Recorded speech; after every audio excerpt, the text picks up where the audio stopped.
Hey students, this is Mr. Moore here for AP European History, and I'm here discussing World War One. World War One is the most important event to happen in the 20th century, maybe one of the most pivotal events to happen in the history of the world. Now, sometimes history teachers kind of gloss over World War One because they want to get to the main event, World War Two, but I think that's a mistake because even though World War Two is a bigger war and it involves more countries and there's more death and destruction with World War Two, World War One is what sets the stage. It is the end of the old world. It's the end of the old order, and it's the beginning of the new. It's when the modern world comes crashing in on us, and it's absolutely spectacular. One of the things that we have to talk about in history is how events looked when they happened. So even though I'm recording this in the year 2021, we know that there's a bigger war to come. So we have the perspective that, remember, people say hindsight is 2020. Well, if you have hindsight and you look back and you say, oh, well, World War II was bigger than World War One, so it's more consequential. But World War One sets the stage for World War II. And at the time, it was the bloodiest war in human history until World War II happened. But as we study in this class, I hope you can see the connection between these two world wars. And as Winston Churchill said, it's important not to see them as two separate conflicts, but as part of one great catastrophic world conflict. So this week we are talking World War One, which starts in 1914 and ends in 1918. It is one of the bloodiest wars in human history, and it's really the war that changes the most. So let's dive right into it. A few years back, I took my family on a road trip around Europe.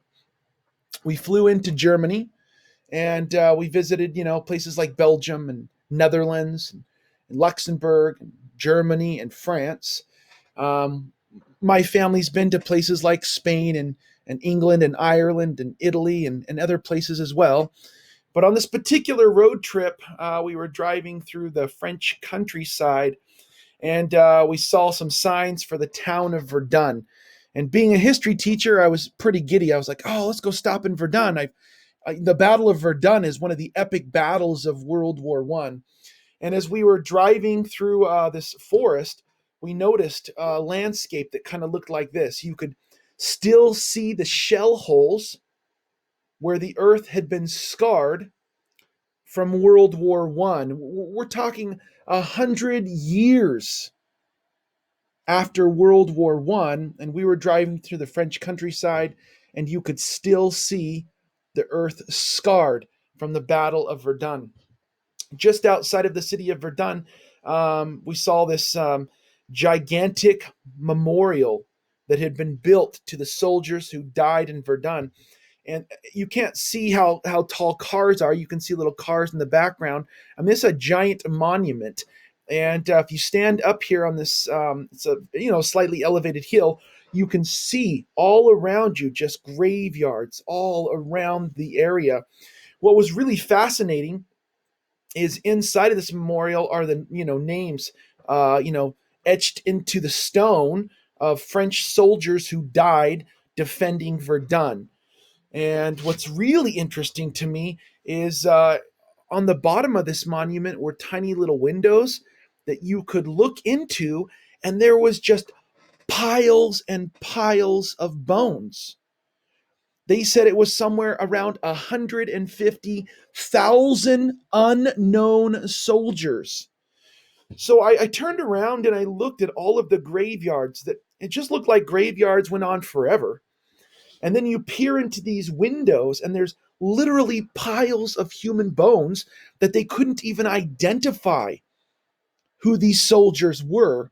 And I started to get an epic sense of what it would have been like to live, to experience, and to see World War One. Right around the corner from this monument was even a little village that used to be there. And it's not there anymore. It was totally wiped out in World War One at this Battle of Verdun. And there was just little stone markers that would say, here was the bakery, here was the church, here was the courtyard, here was the school. And there's no village there anymore. It's completely scarred, as you can kind of see in some of these pictures. It was fun for me to take my kids and kind of wander through the forest and to go climb into some of the bunkers, the old cement bunkers, and to see where trenches had been built. And it was just an epic experience. One of the heroes of World War One was General Pétain, Philippe Pétain, and he was one of the guys who helped stop the Germans from advancing on Paris, and in a way kind of helped save France from the Germans in World War One. And so after World War One, he was one of the greatest national heroes. Unfortunately, after World War Two, he's seen by many French as one of the biggest traitors in the history of France. And so as we talk over the next few weeks, we're going to spend 2 weeks on World War One. We'll spend 2 weeks on the interwar years, and then we're going to spend 3 weeks on World War Two. And they really are as epic as they might seem in your mind. And no matter how much you learn about World War One and World War Two, there's always more to learn. If you love history, I highly recommend you check out a podcast called Hardcore History. And the first few episodes I ever listened to on Hardcore History were the ones on World War One called Blueprint for Armageddon, and it's one of the greatest podcast series ever made on World War One. It's epic, absolutely epic, and walks you through each stage of World War One. I like to kind of start off by just kind of showing you the two teams. I don't want to devalue what war is by using a sports analogy, but in a way it's kind of helpful, I think, for some of our brains to kind of see, hey, here's the players on this team and here's the players on that team, and it kind of helps us understand who we're talking about. So one of the teams in World War One is eventually going to be called the Central Powers, and that's because they're located in the center part of Europe. The key player on the Central Powers is Germany. Germany, by the end of the 1800s and the beginning of the 1900s, is competitive with Great Britain in industrial output. So Germany goes from not existing in the middle of the 1800s. There's German people living, but they don't have a political country per se like other European nations like France or Great Britain. Okay, so Germany unites in the 1870s, and when it unites, the pieces, dominated by the Prussians, but the other, Confederate German states unite together. There's one specific German part of Europe that doesn't join Germany, and that's Austria. Remember, the people in Austria are also German speaking, but Austria has its own empire in the central part of Europe. And in the late 1800s, it kind of went through a name change. After some of the revolutions of 48, some of the minority groups in the Austro-Hungarian Empire demanded more representation. And so Austria/Hungary becomes a thing. And they're the other key player in the Central Powers. So we get a lot of the Germanic peoples. But with Austria-Hungary, we also dip into Eastern Europe and down into Southern Europe. So it's a very multicultural, multilinguistic empire in the central part of Europe. Okay, so the two key players of the Central Powers are Germany and Austria-Hungary, or the Austro-Hungarian Empire. The third key player is the Ottoman Empire, and they're kind of the oddball out in European politics. Their piece of Europe is quite small and reduced over time. By the end of the 1800s, they barely have anything in Europe. They're mostly the Middle East.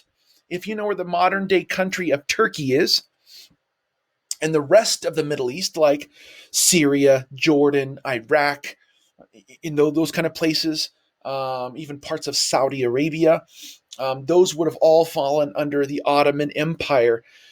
So they're going to join in on the Central Powers. I need you to look at that list. I need you to check it twice. And I need you to understand exactly who are the Central Powers in World War I. The other team is sometimes referred to as the Allies, and the number one key player in the Allies is France. France is a dominant country in Europe, economically and culturally. Throughout this entire class, France has been one of the powerhouse countries, and still to this very day is in the top 10 economies of the world. France has one of the oldest monarchies in Europe. And even though that monarchy fell apart in a series of revolutions at the end of the 1700s and throughout the 1800s, the French were resilient and powerful and successful.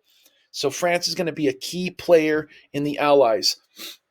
One of France's main enemies at some times, but also a main ally at some times, are its other two key players. Okay, so both of these countries have had problems with France in the past, but they have also saw the economic benefit of working with France. So Russia is the largest country on the planet Earth. It has a big military, but it's kind of outdated. Russia's on the eastern edge of Europe, and in fact, Russia is so big it goes all the way across Asia to the Pacific Ocean. So Russia's maybe even a little too big for itself. It's a little slow in the industrial game, and it's a little bit backwards politically and socially. As a lot of the other countries in Europe have been liberalizing, getting rid of serfs and peasantry, and kind of implementing more modern philosophical ideas. Russia's kind of been lagging behind, but they're a powerhouse. Russia, of course, in a lot of ways, kind of stopped Napoleon, right? 100 years before World War I. And since then, they've aligned themselves with France, and they create a formidable team. Put in there Great Britain, the world's most successful financially country, and the most successful in the imperialistic game, that is, controlling more territory than anyone else across the planet Earth. And the UK has the best navy on the planet Earth. So France considers to have one of the best armies. Russia also has the largest army, and the UK has the best navy. Now, the Germans are going to come in. They're going to be the underdogs, but people are going to realize real quickly that their military is the most modern and the most effective, the most drilled. Prussia has always been synonymous with militarism.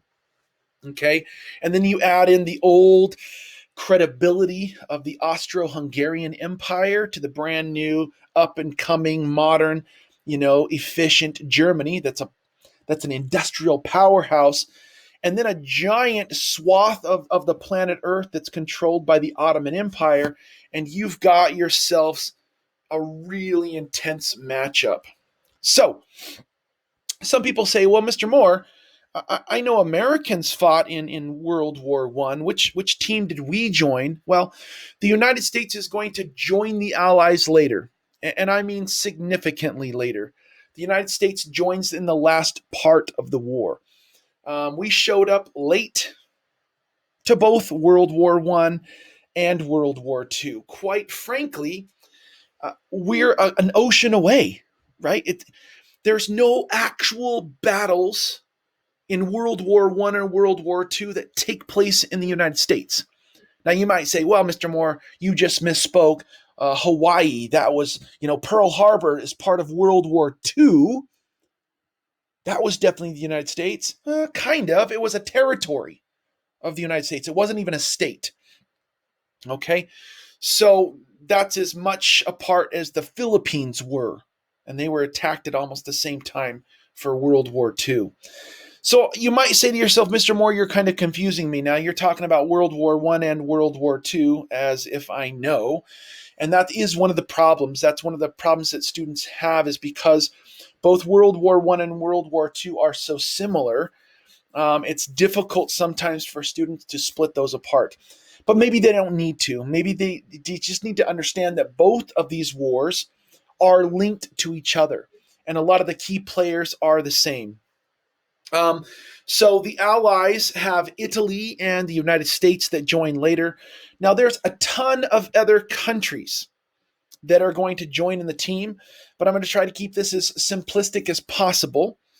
It's easy to get World War I and World War II mixed up because the key players are almost the same. What I'd like to do is just pause for a minute and show you the differences between the teams of World War I and the teams of World War II. The teams are almost the same. Look at that list. Almost the exact same for World War I and World War II.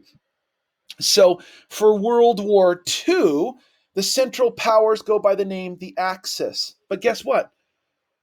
Germany's still the key player in World War I and World War II, even though they go through a little name change. The Axis. Austria-Hungary, the first recruit that the Germans get to join them for World War II is Austria. In fact, the most famous German in World War II is Hitler. He's from Austria. So the teams are almost the same. It turns out that the Ottoman Empire is destroyed and disbanded and taken over by the Allies at the end of World War I. And so I guess in a way the Axis are going to add Japan to their list of key players. Germany, Austria-Hungary, which is going to be split apart after World War I, but both are going to join the Axis. And Japan is going to kind of replace the Ottoman Empire. And Italy is going to switch teams. Italy is kind of a flip-flop. They kind of go back and forth. Not to get too complicated, but when they were drawing up plans for World War I mean, kind of picking teams, actually Italy said it was going to join Germany in World War I. But when the fighting actually started, they got a better deal from the Allies and decided to join the Allies. And then in World War II, they went back with Germany. So they kind of went back and forth several times. Some people will mention that Japan fought with the Allies in World War I. They also switched teams, but Japan was barely involved in World War I. They barely were involved. What they did is took advantage of German holdings in Asia. So that's a very minor story. But again, I think if you just take a few minutes and you look at the list from World War I to World War II, there's not a lot of difference. The Allies are still France. Russia starts going by the Soviet Union name after World War I, but the same place, the United Kingdom, and of course the US joins the Allies again. So that's, I think, the most important thing to pay attention to. This is a map of Europe during World War I. You can see that there's a lot less countries back then than there are today. Russia was swallowing up tons of places that are on the map today. Places like, Estonia, Latvia, and Lithuania. There's no Poland on the map. Ukraine doesn't exist on this map. Austria-Hungary is swallowing up places like Czech and Slovakia, and places even down as far as Croatia and Bosnia and Herzegovina, and all the way, to where modern day Austria is not very big. And there's tons of other pieces, Hungary and parts of Romania. And you can see the difference. So the yellow or gold color, Germany, Austria-Hungary, and the Ottoman Empire are going to create the Central Powers. And of course, the Allies are going to be mostly France and Russia. Great Britain is going to come in on the Allied team, and then Italy's going to join in. Okay. And of course, down here at the bottom, I have what you might see are some different names. For instance, at the beginning of the war, when people were still planning before they were shooting each other, Germany and Austria and Italy actually formed the Triple Alliance. Italy switches teams. And the Triple Entente, France and Russia formed a united pact. And then Britain's going to join in on that. So those are going to become the Allies and the Central Powers.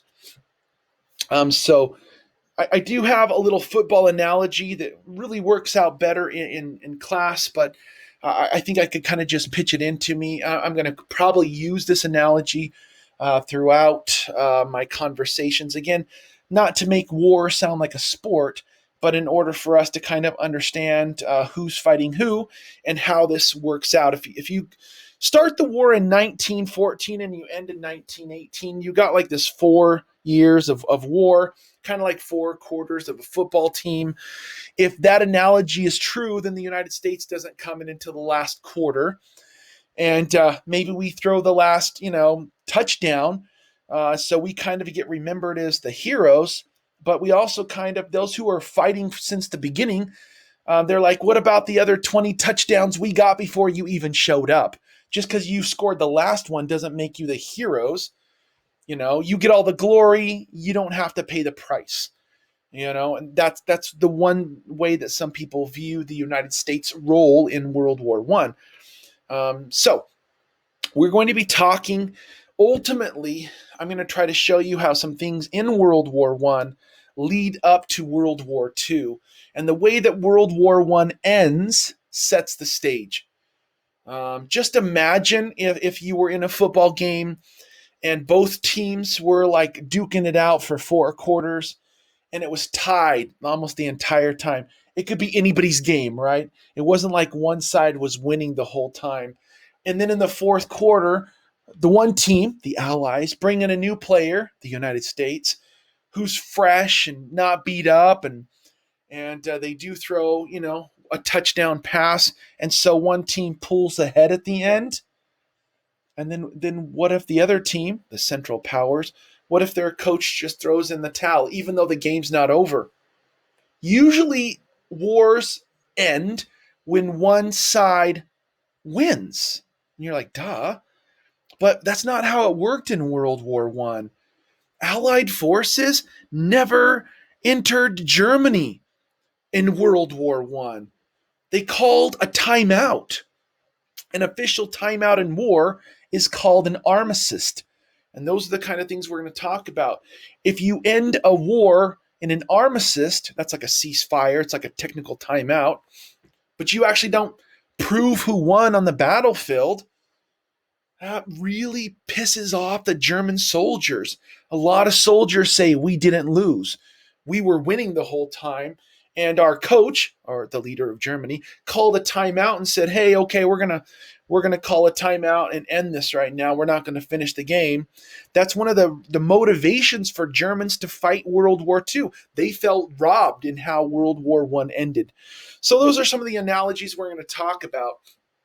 I need you to look at this map right here. I've shown it before in class.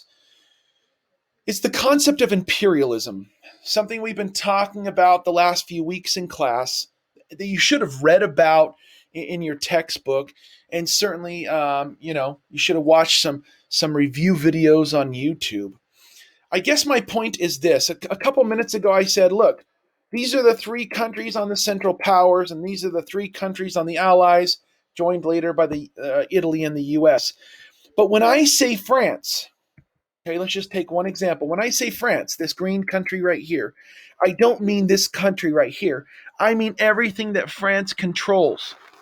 So look at this giant chunk of Africa. As soon as France goes to war, this giant chunk of Africa goes to war. And so does Indochina, because that's all French territory.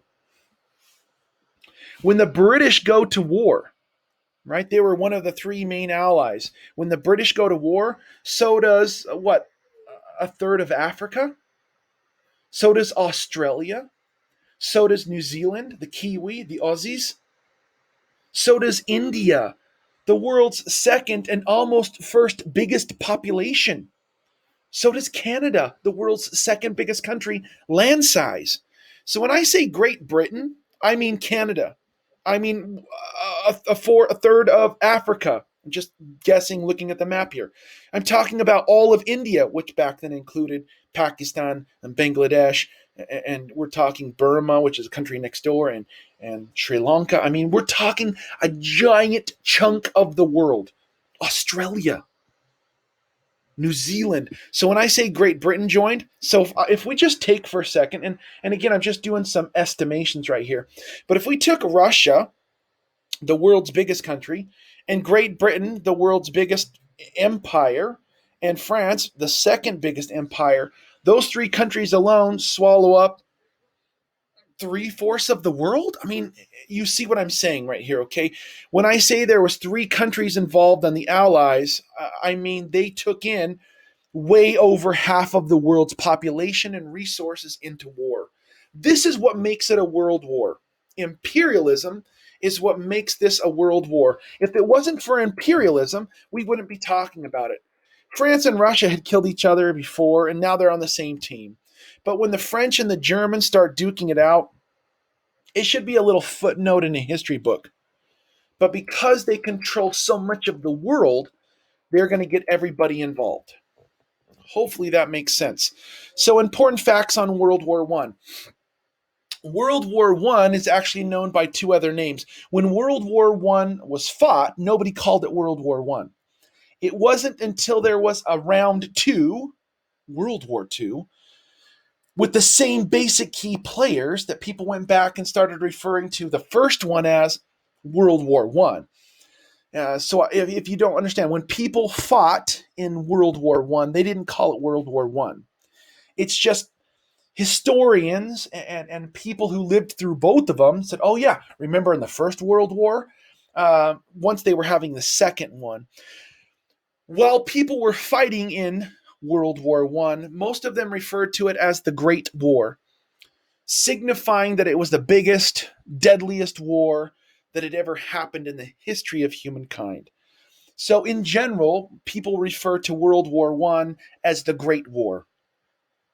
There's only one war that's really called the Great War. That's World War I. Okay? The other war that it was nicknamed, people would call it the War to End All Wars. Nobody had ever seen anything like it.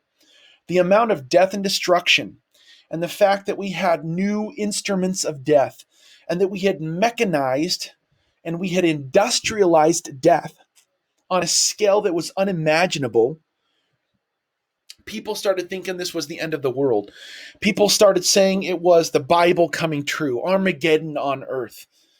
And it's just so incomprehensible to soak in what World War I was like, especially for the people who lived through it, because nobody had ever seen anything like this. Before World War I, war was kind of glorified. It was kind of a heroic, exciting, even encouraged thing. After World War I, people have a much more negative outlook on the world, and especially on warfare. And to think that we were going to have an even bigger war after World War I was even more incomprehensible to these people. So kind of wish that was true. It was the war to end all wars, but it's not. But that was the nickname for World War I. World War I starts in 1914 and it ends in 1918. It's not an exact to the month, but you get the idea. So it's like a 4-year stalemate. Nobody really wins the war. In fact, World War I ends on the 11th hour of the 11th day of the 11th month of 1918. That's pretty random, isn't it? If you were paying attention in class on Veterans Day, I gave a short little lesson reminding students that that's why we always celebrate Veterans Day on November 11th. It used to be called Armistice Day, but after we had a Second World War, we started, honoring veterans of both wars. But on the 11th hour of the 11th day of the 11th month of 1918, both sides called a truce. It was a tenuous, tense truce. It didn't solve the problems of the war. Obviously, we have a Second World War. But it does stop the fighting for a decade or so. Well, it stops the fighting depending on where you lived. That's a key. Okay? World War I is one of the bloodiest wars up to this point in world history. More than 10 million dead on the battlefield. And when you include civilian deaths, the number might reach over 30 million total dead. That's huge. When people talk about epic wars in human history, World War II is the biggest one, but usually people will put World War I as the second biggest one. Now, there are other historical data out there that might suggest, Genghis Khan and his, rampage across the continent of Asia. Or there's maybe some other things that happen in antiquity that were giant and huge. Or maybe if you're looking at that number and you're like, Mr. Moore, you were telling us that Taiping Rebellion in China maybe had, close to this many deaths. So that's why I put there it's one of the biggest ones, and there's nothing like it though. I mean, the mechanized death and how quick it happened. There's nothing like World War One. Now, the United States plays a small role in World War One. None of the conflict happens in the United States. In fact, the United States remained neutral for a long time. And one of the things we're going to talk about today is why did the United States even get involved? If you're thinking about Pearl Harbor, you're thinking about the wrong war. Why did the United States get involved in World War II? Pearl Harbor. The Japanese attacked us. And it was a territory of the United States. Some people don't realize that they attacked U.S. bases in the U.S. territory of the Philippines at almost the exact same time. Both the Philippines and Hawaii were U.S. territories at the beginning of World War II. That's a pretty clear cut and dry, The Japanese attacked us, we declare war on them. Why did the United States get involved in a European war? The First World War. Why did we do that? That's a great question. We're going to try to answer that. It's not as easy. There's multiple factors, but there's no obvious Pearl Harbor moment. The United States lost about 120,000 soldiers. That is pitifully low compared to other countries. It's a drop in the bucket. Again, France is going to take the full front force of the Germans. I mean, France is going to suffer big time. They're going to come out on the winning team, but they're going to get pounded. World War I, in all honesty, is good for the U.S. World War I is what makes us the greatest economic power in the world today. Over the last, 3 or 4 centuries in this class, we've been talking about Europeans taking over the planet Earth and really taking the resources and the money and the power of the world and collecting it in one place, Europe. But in World War I, they're going to duke it out, and that vast wealth that they've accumulated is going to be slowly transferred to the United States as Europeans buy arms and supplies from the United States. The United States was an industrial powerhouse that was kind of outside of the conflict, and so we get stinking rich on the deal. We have few deaths, and our economy is just booming after World War I. And so there's a huge transfer of wealth from the old world, Europe, to the new world, the United States, and the United States is going to come out on top. Now, here's something that's almost a footnote in history books. But some people might pay attention to this more nowadays than they did. I've been teaching this for almost 20 years. And every year I've talked about the Spanish flu, but most people don't really give it too much attention. But in 1918, in the last year of the war, in the worst year, right, when things are hitting their breaking point, one of the worst pandemics that the world has ever seen sweeps across the globe, and society and economies were shut down.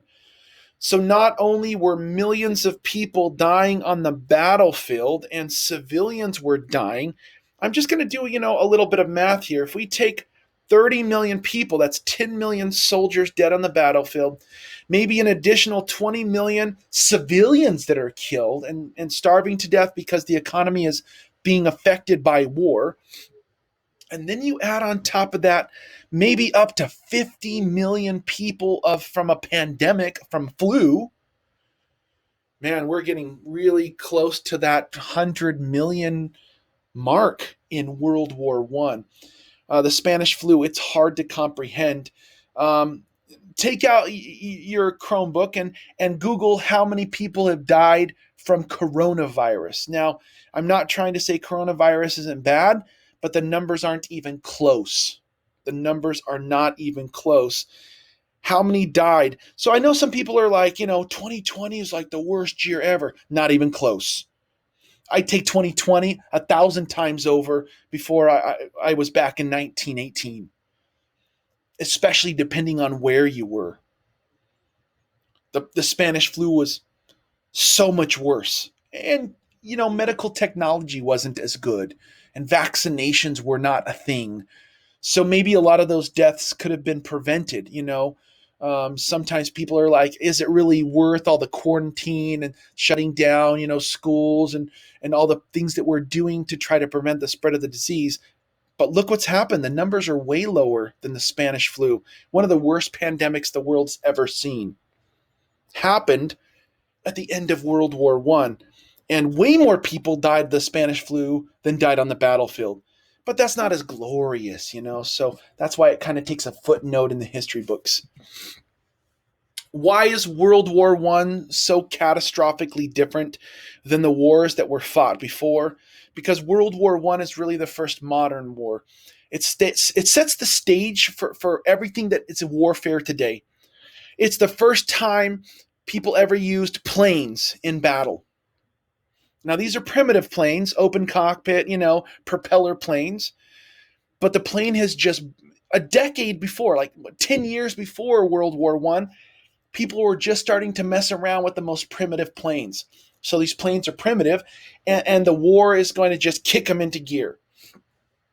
Nobody had ever used a tank before World War One. The tank is invented during World War One to overcome the trench warfare of World War One. So planes and tanks, the machine gun. Now, maybe some primitive, rapid fire guns were used maybe during the Boer Wars, maybe even in the late 1800s. People were starting to mess around with the mechanics of a machine gun, but in large numbers, machine guns really make their debut in World War One. It's the game changer. In your notes, I would highlight, circle the machine gun. It changes everything. I mean, think about Napoleonic War. During the Napoleonic War, people are still dumping powder down the end of their barrel, and they're ramming the ball in their barrel with a ramrod. They're putting a cap on their gun. I mean, it takes time. If you've ever shot black powder, you have to put the right amount of black powder in. You have to pack the ball in. You have to ram it. I mean, think about that compared to a machine gun. Endless bullets flying. You don't even have to have skill. It's quantity over quality with the machine gun, and it changes everything. Really, the first time we're using submarines and gigantic, huge battleships. First time we're using chemical weapons. I mean, this is modern warfare. First time we're using flamethrowers and grenades. Everything that is warfare today gets started in World War One. So what caused World War One? Why did we have a great war? The number one reason is imperialism. Now, that doesn't explain why the teams are fighting per se, but it does explain why it's a world war. And I kind of showed you that map of how much territory the key players in World War One controlled. But there was already competition. European countries taking over territories around the world and dominating it politically, economically, and culturally. There was a competition for resources, right? And so Europeans were competing in Africa. Remember the scramble for Africa? Remember that Otto von Bismarck, one of the great German diplomats, when Germany became a united country, called everybody to the brand new Germany, the capital of Berlin, and said, hey, let's talk about how to carve up Africa without killing each other. We don't care about the Africans, but we want to, talk about the rules of what are the rules for taking over Africa. And so there was a competition, right? competing for the resources as people were industrializing. So imperialism is a driving force. It creates a natural competition. And it means that if two countries decide to get mad at each other, they're going to bring in giant chunks of the world with them. Nationalism is a concept we've talked about this semester. Nationalism is pride in one's country and being loyal to one's nation above all else. Now, as an American, I do feel a sense of patriotism, but I also know that patriotism can, if it's taken overboard, can brainwash you into doing things you wouldn't normally do. And so we have to be careful about a country that uses propaganda, that uses stories of its past to make the people in the country feel like they're better than other people. Because that's what the Germans were doing. That's what the French were doing. That's what the British were doing. And that's what Americans do. It's what most countries do. Countries want its citizens to be loyal to the country. And patriotism can be a good thing. But like most things, if you go overboard, it can be devastating. So I put in here overzealous patriotism. I mean, taking it a step too far. Nationalism. There's also a great sense of industrialism. I'm going to use the word militarism because industrial competition leads to an arms race. Arming for war, preparing for war, planning for war. These countries were preparing for war before it ever happened. If France is natural enemies and competitors with the Germans, if the French have 100,000 troops, then the Germans have to have 200,000 troops to feel safe. But if the Germans have 200,000 troops, then France is going to have 300,000 to feel safe. But if the French have 300,000, then France is going to have 400,000. If you add into that mix, that mentality, there's no end to the buildup. Pretty soon you've got millions, not exaggerating, millions of highly trained military units, and we're arming them. We're preparing. Oh, they have 20,000 artillery pieces. We've got to have 30,000 if we're going to go toe to toe. We want our citizens to feel safe. And if we do go to war, what's the plan? How do we attack? How do we win? The Germans had already drafted up. Most historians will point out something called the Schlieffen Plan, where the Germans had a detailed plan of attack. If this goes down, we've already got a plan put into place, because if you're going to move a couple million troops, that's going to take supplies. It's not just moving bodies. You have to have tents for them to sleep in.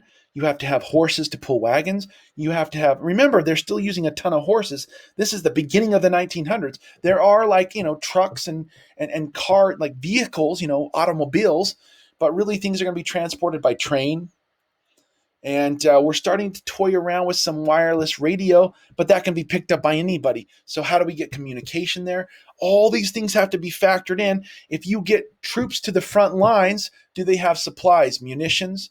Do they have bullets to fire? There's so much logistics planning that if you're going to move a couple million people, you've got to have everything trained, planned down to the last details. How much meat, how much water, how much gasoline, what are you going to need to get these people there?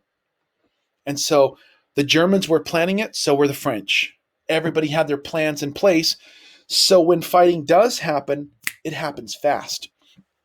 The last of the four, these are four long-term causes of the Great War. There was an alliance system. During this arms race, countries started to make allies in case of war, pick teams. There was a group of them who got together who created the Triple Alliance. Germany goes secretly to Austria and says, hey, if war breaks out, I know we've had our differences in the past, but we're all kind of Germanish people. We've got similar interests, similar culture. We got to look out for each other. Because I'm pretty sure that France and Russia have signed a deal. And it's true. France and Russia were secretly signing negotiated treaties like, hey, if Germany starts to act out, it's kind of disrupted this whole balance of power. We got to be ready to go. And Great Britain made separate treaties. Italy started signing treaties, even though it kind of flips on those treaties. But we see the formation of teams even before war breaks out. And that alliance system is going to be one of the downfalls because what's going to happen is Austria is going to say, hey, look, man, if we go to war, Germany, do you have our back? And Germany's going to be like, yeah, we got your back. And we'll go to war with Russia. And Russia's like, hey, dudes, France, do you guys have our back? Because we think that Germany's coming. And so this alliance system is going to cause countries to get involved that maybe wouldn't have when the conflict first starts. This is just a little example of the Schlieffen Plan. It's a big deal. If you remember, at the end of the 1800s, Germany forms. Before it was like small fragmented Germanic kingdoms and states. But at the end of the 1800s, Germany unites, and Germany actually fights a war with France called the Franco-Prussian War. And in the Franco-Prussian War, the Germans had secured a chunk of land called Alsace-Lorraine, and the French wanted it back. And the Germans knew that the French wanted it back. And so they figured when war broke out, if war broke out, or maybe when war broke out, they figured the French would send all of their troops to Alsace-Lorraine, like that's what they want back. And the Germans said, you know what? Why don't we just let them take Alsace-Lorraine? We'll put up a little, defensive, stop them. But why don't we send the bulk of our army around and hit Paris? And if we do this right, we can hit Paris in a couple of months.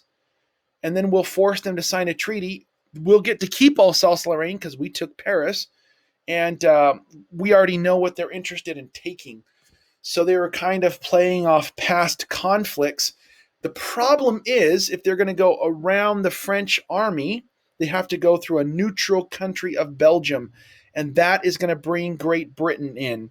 Great Britain and France have a lot of tension between the two countries. They don't necessarily like each other, but they in a lot of ways respect each other. Like they kind of see each other on the same level. And the British said, Germany, if you step into neutral Belgium, that's where we draw the line. So the British came in not so much to help the French, but to protect the neutrality of Belgium. And that's going to be one of the key things that kind of sets off the war. So where does it all start? It starts down in the Balkans. So a peninsula is a piece of land that sticks out into water, right? Spain and Portugal are what we call the Iberian Peninsula. This is the Italian Peninsula, Italy. This piece of land down here that ends with Greece and is, surrounded by the Black Sea and ends in Greece, comes up here, the Adriatic Sea next to Italy. This is called the Balkan Peninsula. And here in the Balkan Peninsula is where World War I is going to start. And so let's kind of get into that. Sometimes people call the Balkans the powder keg of Europe. The Austro-Hungarian Empire was slowly taking over the Balkans for years. And Serbian nationalists hated this. So let me rewind for a second. See how big Austria-Hungary was? It's slowly encroaching in on Serbian territory. And a lot of Serbian people, in fact, they had kind of started to take over Serbia and been pushing their empire into the Balkans, deep into the Balkans. Earlier, the Ottoman Empire had controlled this area. But the Ottoman Empire had slowly been kind of squeezed out. And so Austria was kind of filling in the vacuum, and so was Russia. Everybody was kind of interested in this territory down here. Remember, in the middle of the 1800s, Russia and the Ottoman Empire fight over the Crimean Peninsula. So this is a very contested part of Europe. It's kind of the transition from Europe to Asia. And so it's all going to start down here. So Austria-Hungary was slowly taking over the Balkans for years. And Serbian nationalists hated this. The Archduke of Austria-Hungary is named Franz Ferdinand. Archduke means he's the next guy in charge. He's not in charge, but he's the next guy in charge. His daddy's in charge, right? That kind of an idea. So the Archduke of Austria-Hungary named Franz Ferdinand. He goes down in a parade, and they do this parade kind of showing off Austria. And of course, the Serbians don't like this. And here's the next leader of Austria on a parade down in a place called Bosnia. You've heard of Bosnia? It's a country. Bosnia-Herzegovina. And the capital of that Bosnia is called Sarajevo. And so Franz Ferdinand and his wife are in a motorcade, like a parade, going through the streets of Sarajevo. And a terrorist, a Serbian terrorist, right, part of the Black Hand terrorist group who wanted to stop Serbia. The guy's name is Gavrilo Princip, and he and his buddies attempt several attempts to assassinate the Archduke. In the end, it's a whole story, and we can go into it in class if we need to. But the bottom line is that this guy shoots the Archduke and his wife in the motorcade. And this assassination is going to be the spark. So this assassination in June of 1914 is the spark that lights the fuse of the powder keg that becomes World War I. So this is interesting. How does World War I start? From an assassination, from a terrorist assassinating an important political leader. Now there's a lot of tension that's been building up, okay? An assassination alone is not going to do it. But remember those four long-term causes? Imperialism's already been going on, and nationalism. People already think that their country is the best and the most important. And we've already been building up our militaries, and we've already started to form teams. This is all being driven by this industrial machine, right? This whole industrial idea of the 1800s. And it's all going to be, the spark's going to be lit with this assassination. So the assassination of a major European leader, along with a tangled web of alliances, sets events in motion. And Austria-Hungary declares war on Serbia as a complicated chain reaction pulls all the major powers of Europe into war. Like dominoes, a small conflict turns into a world war. When I say dominoes, of course, I'm talking about that game. You know, when one domino falls, it's the next thing that happens. So let's look at this map right here. There's an assassination that takes place in the Balkans. The place is just outside of the country of Serbia, Bosnia, right? The city is Sarajevo. And there's this assassination that happens. So if you think about it, who's mad at who? It should be a small conflict. Obviously, Austria is angry at Serbia. A Serbian dude killed their next leader. So Austria is going to declare war on Serbia. That should be the end of it, right? How is this going to turn into World War I? The problem is we've already drafted up plans and we already picked teams. And what you need to know is that the people who live in this part of the world are Slavic. That's their ethnicity. They're Slavic. In fact, this area at one time is called Yugoslavia, the land of the southern Slavs. The people of Russia are also Slavic. People who live in Eastern Europe are Slavic. Their ethnicity, their language, they're Slavic. And so the Russians were also interested in this territory, and they felt themselves the protectors of Slavic culture. Not that they were necessarily trying to protect Serbia as much as maybe influence Serbia, as much as, hey, add to their territory. You know, Russia's maybe not necessarily the good guy here. They're like, hey, this is our chance to get more influence in this area. And so Russia decides to back up Serbia, okay?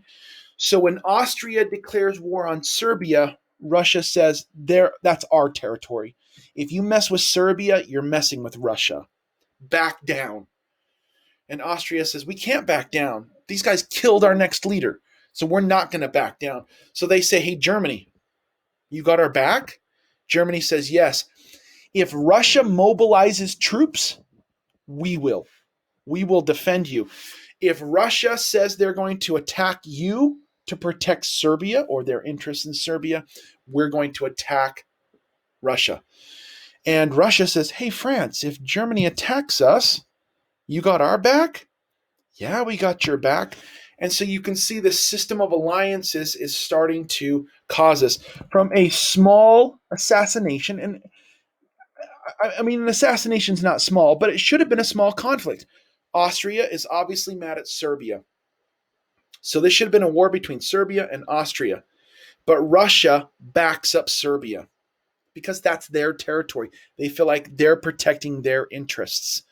And of course, Austria gets, sometimes people call it a blank check. They're like, hey, Germany, you got our back. And Germany says, you do whatever you're going to do. We got your back. We'll declare war on Russia. If they mobilize, we're going to go. And of course, Russia gets France to come in as well. So now we've got the central part of Europe all entangled in war. But if you notice again, as I said, remember Germany had a plan. Here was Germany's Schlieffen plan. They said, we're going to have a problem because we're going to have to fight Russia, the world's biggest army, although it's a little bit outdated. We think that we can beat France before Russia even gets to fighting. Russia's so slow and backwards, we're pretty sure we're going to be able to end the war before Russia even has her boots on.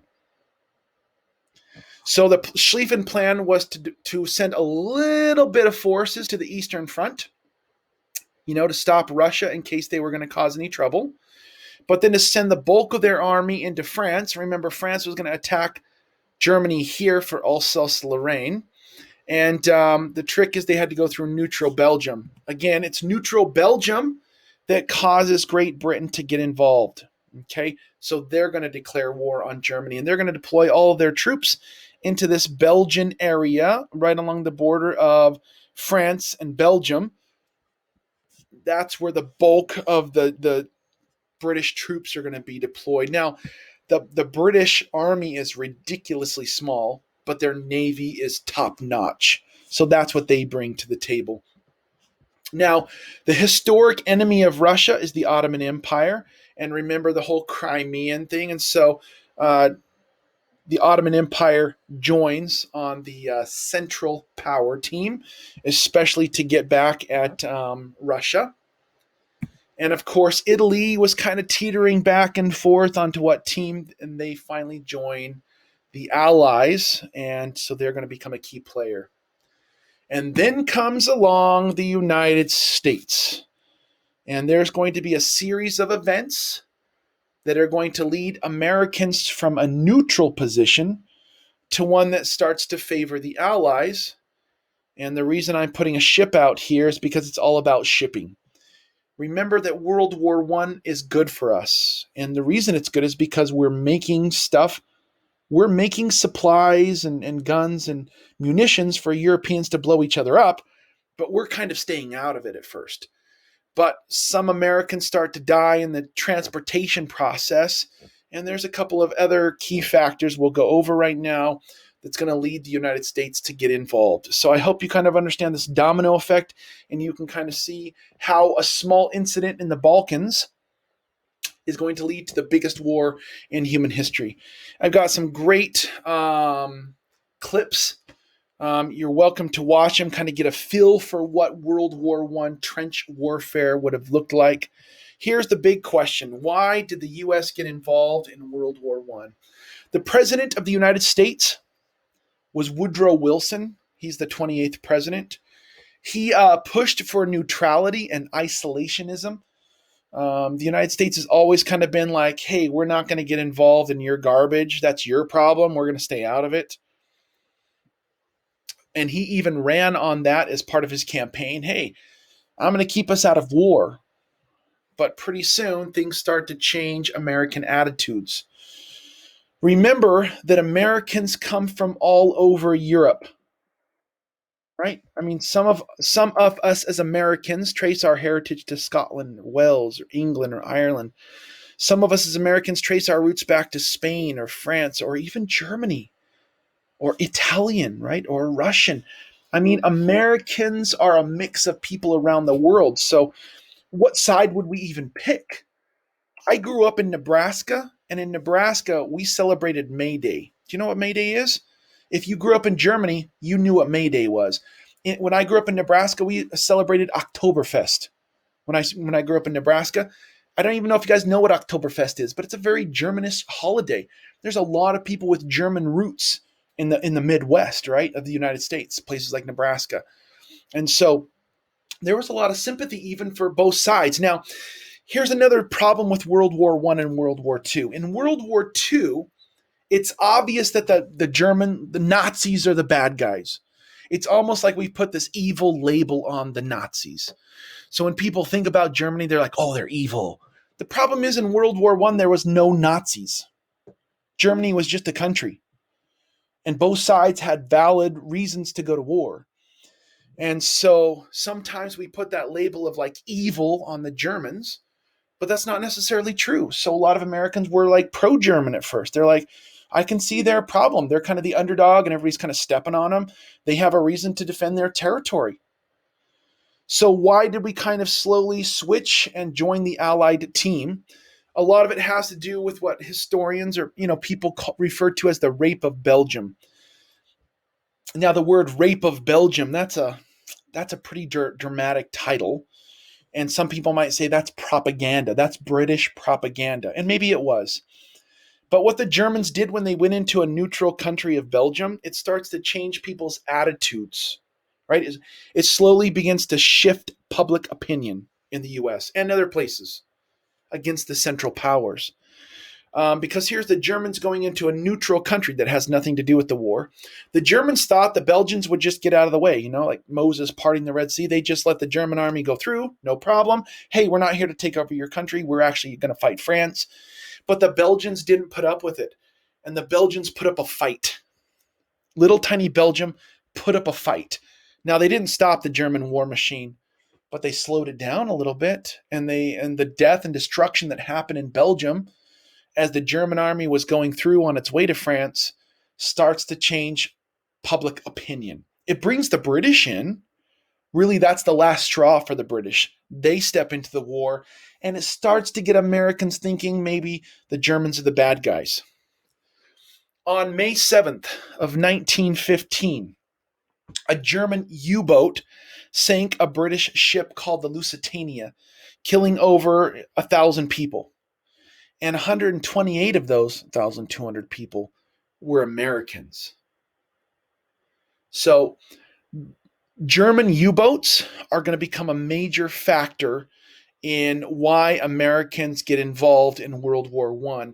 Sometimes people say the sinking of the Lusitania is what caused Americans to join World War I, but let's look at the facts.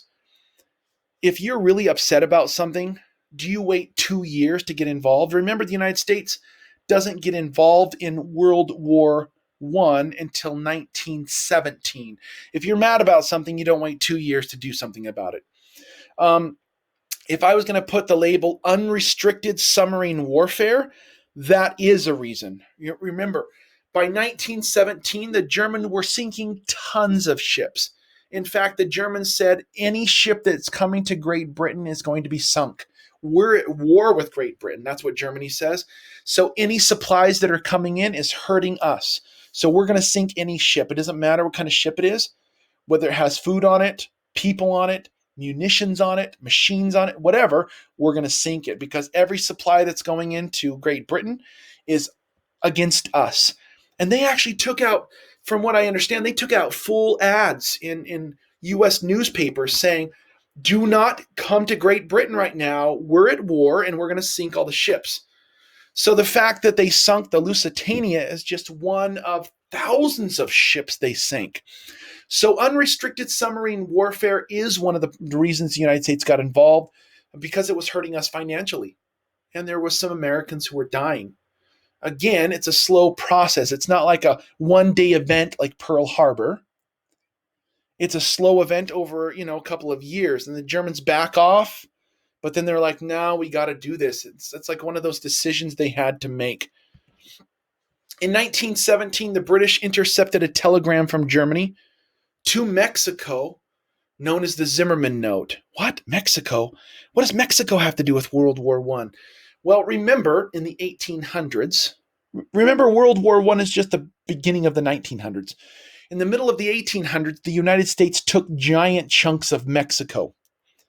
There was something called the Texas Revolution, where a country, the Republic of Texas, was formed, and Texas later joined the United States as a state, provoking a full war with Mexico. The United States and Mexico fought a full-on war, and California and Nevada and Arizona, New Mexico, giant chunks of Colorado, along with Texas, all become a part of the United States.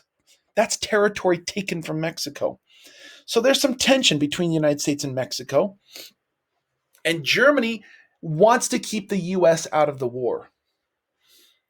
And so apparently there was this secret note sent from Germany to the Mexican government and said, hey, Mexico, if you provoke war with the United States, we'll back you. And that way we'll keep the Americans in North America, fighting Mexico. And when we deal with France over here and we deal with Russia over here and Great Britain, we'll come and help you finish it all up, and you'll get your territory back. That was one of the key factors that kind of pushed Americans over the edge. This note, of course, basically said Germany would help Mexico win back territory lost to the U.S.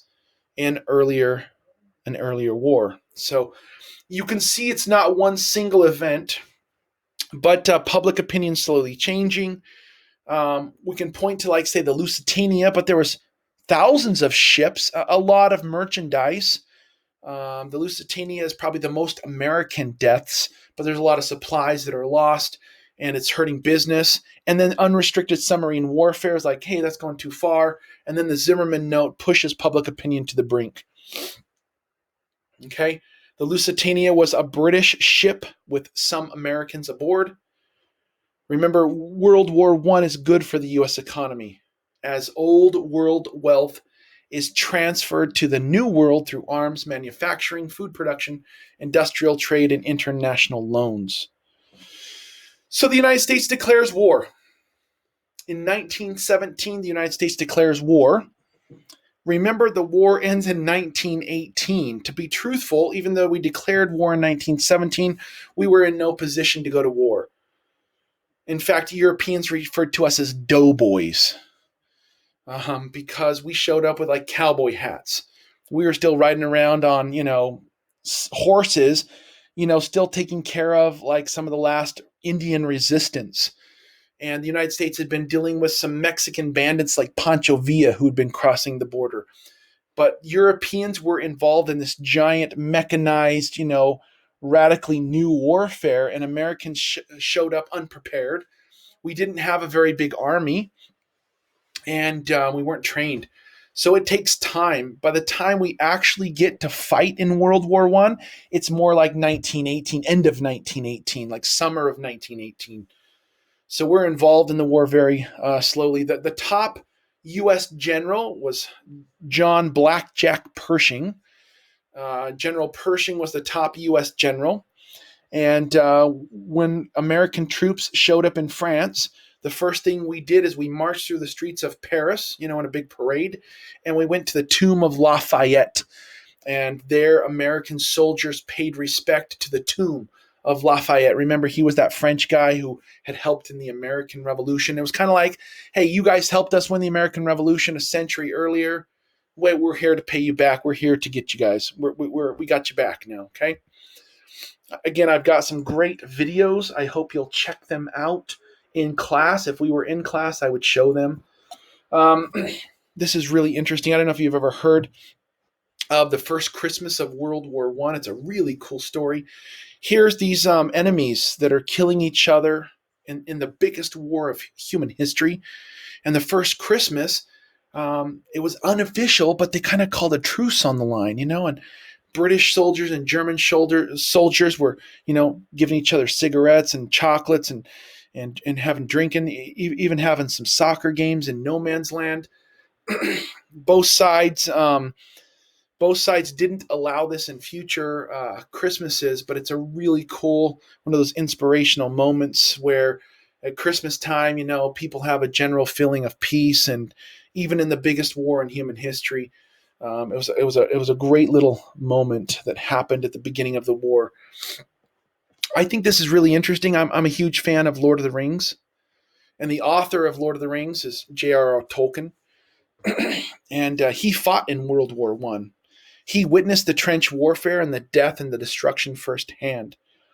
And a lot of the guys who experienced World War One had a hard time dealing with it psychologically, right? Next week we'll talk about maybe you've heard of like that post-traumatic stress disorder. Back in World War One they called it shell shock. People who experience so much death and destruction they don't know how to deal with it. Tolkien, the way he dealt with it is he wrote a fantasy book, and it's clear if you watch, if you read his book, and you see the mechanization and the destruction of the big battles in the Hobbit or the Lord of the Rings trilogy, you kind of get a sense of where he was coming from. He saw battle firsthand, and instead of like writing a documentary like here's what happened on this date in World War One, he dealt with it in fantasy. He wrote it out in fantasy, and it became a success, of course. But in a strange way, Lord of the Rings and that Hobbit is really his fantasistical way of dealing with the death and destruction he saw in World War One. To kind of close off our notes this week, I thought I'd show some pictures and kind of dealing with some propaganda themes. If you're going to send people to kill each other, you've got to convince them that they're evil and bad. And so that's what propaganda does. It kind of creates an enemy. There's us and there's them. And here's what's us and here's what's them. And here's why we should go kill them. You've got to convince people why they should kill. And so propaganda is designed to hate the enemy. It's also designed to instill patriotism at home or nationalism, and to get people to, buy war bonds. That's to give the government money so they can fight, and also to shame people into action, or to inspire people to do their part, like grow victory gardens. There's going to be less food in the supermarkets because we're going to be shipping it off to the soldiers on the front. There's going to be less people to farm the land because the dudes are all going to go off to war. There's going to be less people working in the factories because all the guys are going to be shipped off to war. And so women are going to start to fill some of those positions. We'll talk about that later. World War I and World War II are going to change the dynamics of the sexes in industrial countries, in France and Great Britain and Russia. It's going to change traditional roles where women are going to start to fill those roles that men traditionally did. So here's a collection of some of the World War I propaganda posters. You're always welcome to check out my notes and kind of look at them closer if you want. But here's some up close. So who is this monkey right here? That's the Germans. You can always tell the pointy helmets. That's a World War I German. And look at what they're kind of showing us, this beast. Germans aren't even human. They're just beasts. They're animals. They're demons. And what happens if the Germans come into our territory? It's clear they're going to rape our women. They're going to kill and destroy us. You need to join the army and save Western civilization. Right? I mean, these are the kind of posters that were being made during World War I. Right? Help us crush the menace of the sea. So buy Liberty bonds, right? Are you doing your patriotic duty as an American to support our troops? If you fight or buy bonds, you've got to get involved. Our boys are going off to the front lines. They're going over to Europe to save Europe. Okay, and they started to call the Germans Huns, right? Look at some of these ones right here, the death and destruction. Or the other side, they're playing into your Christianity. Your country calls you. Your church calls you. Christ calls you. If you're a Christian and you're hearing this message at church, you're like, wow, we got to be on the right side. I personally don't think that Jesus wanted anybody to be fighting. But this is kind of the propaganda, right? These ideas.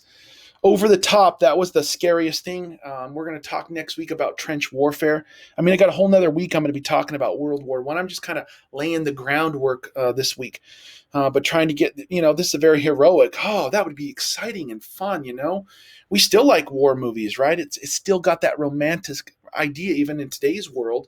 Join the Marines and go over the top, go fight,